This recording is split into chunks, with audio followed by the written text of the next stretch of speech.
मैंने मोर टाइटल आउ थंबनेल देखिकी जानी पार्थिबे एटा होछि मोर प्रथम ब्लॉग।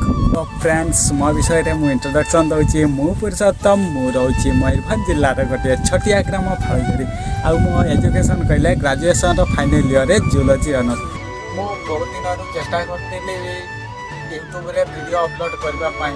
तो आज पाखरो मो यूट्यूब रे ब्लॉगिंग पई स्टार्ट करथिले। मु जानी नहीं यही ब्लॉग रे मोर केते व्यू जीवो आउ कोन हबो। तो आपण माने प्लीज ये कमेंट करिके जणांतु आपण माने को जगह रु देखुछंती।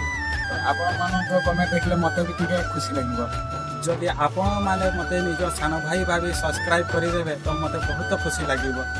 तो आपण माने को मोर प्रथम ब्लॉग टी केमिति लागिला आपण माने कमेंट करिके जणांतु। आपण तो सह देखा हबो नेक्स्ट ब्लॉग रे। तो कुछ बाय।